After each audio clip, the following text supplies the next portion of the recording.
Good morning mga kabisote! Gusto mo ba ng sarsang makatawan na tiyak pag-aawayan? Halika, samahan niyo kung mulit lalamasin natin ang mga sangkap. Unahin na natin ang pagprito ng patatas at carrot.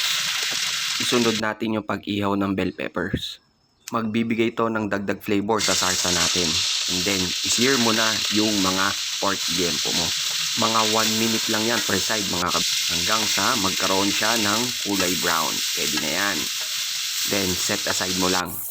Maggisa ka ng bawang, sibuyas, inihaw na bell pepper at dagdagan ang kamatis dahil hindi na tayo dito gagamit ng tomato sauce. Maglagay din ng dahon ng laurel at tomato paste ang gagamitin natin. At isunod mo na yung pickled relish.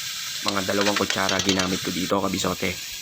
Ayan, ganyan yung gusto nating ma-achieve para maging makapal ang sarsa natin.